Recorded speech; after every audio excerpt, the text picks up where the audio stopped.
So the question is very critical. If you get an opportunity to work at a bigger location with a smaller salary and a smaller location with a bigger salary, right? So मेरी understanding के हिसाब से you should always go for a smaller location with a bigger salary. इसके दो फायदे हैं, ठीक है. अगेन आई एम सेइंग, मैं गलत हो सकता हूँ, लेकिन मेरी अंडरस्टैंडिंग और मेरा एक्सपीरियंस ये बोलता है कि भैया ये ज़्यादा अच्छा काम करता है आपके लिए, ठीक है. क्यों? क्योंकि बड़ी लोकेशन में अगर आप कभी भी देखते हैं तो कोई भी काम करने के लिए ना बहुत सारे लोग, फौज तैयार होती है. छोटे लोकेशन में फौज नहीं होती. छोटे लोकेशन में कई बार वन मैन आर्मी काम करना पड़ता है, राइट. तो आपको बहुत सारी अपॉर्चुनिटीज़ मिलती है, एवेन्यूज़ मिलते हैं सीखने के लिए, राइट. तो छोटे लोकेशन में आपका कनेक्ट लोगों के साथ बहुत ज़्यादा और बहुत जल्दी बैठता है, राइट. तो फॉर एन एग्जांपल, अगर आप मान लीजिए कोई टेक्निकल फील्ड में आप काम कर रहे हैं या सर्विस में, टेलीकॉम में, मैं एग्जांपल आपको रैंडम दे रहा हूँ कि आप टेलीकॉम इंडस्ट्री में काम कर रहे हैं. तो टेलीकॉम इंडस्ट्री का नेटवर्क इंजीनियर भी आपके साथ काम कर रहा होगा, कलेक्शन मैनेजर भी आपके साथ काम कर रहा होगा, नो सर्विस मैनेजर भी आपके साथ होगा, सेल्स वाला भी आपके साथ होगा. रोज़ सब लोग शाम को एक साथ बैठ करके काम करेंगे, right. So it's a very small family kind of a gathering which happens in a smaller location. तो आप चाहो तो आप किसी दूसरे बंदे के साथ मिल करके भी आप उसके साथ काम कर सकते हो, सीख सकते हो काम, राइट. तो अगर फॉर एन एग्जांपल आप सर्विस में काम कर रहे हैं, कलेक्शन वाला बंदा आपके साथ काम करने के लिए आ रहा है, just giving a random example, right. तो आप कलेक्शन का काम भी आप उसके साथ सीख सकते हो.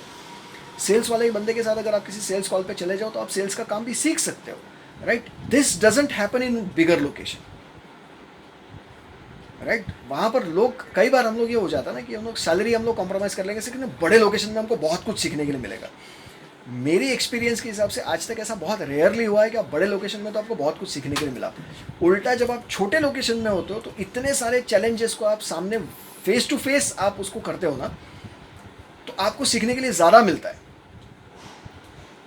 Right. So when you go for a smaller location you get to learn many things, you get to experience many things.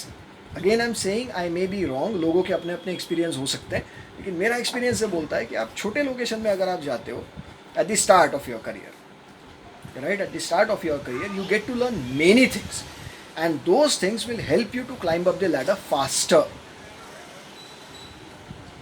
right. बड़े लोकेशन में आप जाएंगे तो कंपटीशन ज़्यादा होगी, राइट. लोग ज़्यादा होंगे, राइट. और सब लोग अपने अपने सर्कल में ही काम करेंगे. वहाँ पर आपको एक्सपेरिमेंट करने के लिए, सीखने के लिए, दूसरे लोगों के साथ इंटरेक्शन करने का मौका कम मिलता है. छोटे लोकेशन में ये पॉसिबिलिटी बहुत कम हो जाती है और आपको एवेन्यूज़ अपने आप खुल जाते हैं, राइट. छोटा लोकेशन है ना, तो सब लोग एकदम एक घुल मिल के रहने वाले होते हैं, तो इनिशियल डेज में आपका वो बॉन्डिंग बहुत अच्छा बन जाता है, right. So that helps you to grow, right. और सबसे बड़ा प्लस पॉइंट तो उसके साथ ये भी है कि भैया आपको सैलरी ज़्यादा मिल रही है, राइट. तो ये तो मतलब फाइनेंशियल बेनिफिट्स अगर आप देखें तो है ही कि छोटे लोकेशन में आपका खर्चा कम होता है तो सेविंग ज़्यादा होती है. तो initial years of your career you should definitely go for a smaller location. Smaller location with a smaller salary भी अगर आपको मिले तब भी चलेगा, क्योंकि स्मॉलर लोकेशन पे खर्चे कम हैं, सेविंग ज़्यादा होती है, right. So try to think on those lines. Career में अगर आपको ग्रोथ चाहिए तो पहले 4 साल पैसा मत देखो. First 4 years, don't look at the money that you are earning. Look at the experiences and the learnings that you are going to get. That will help you grow.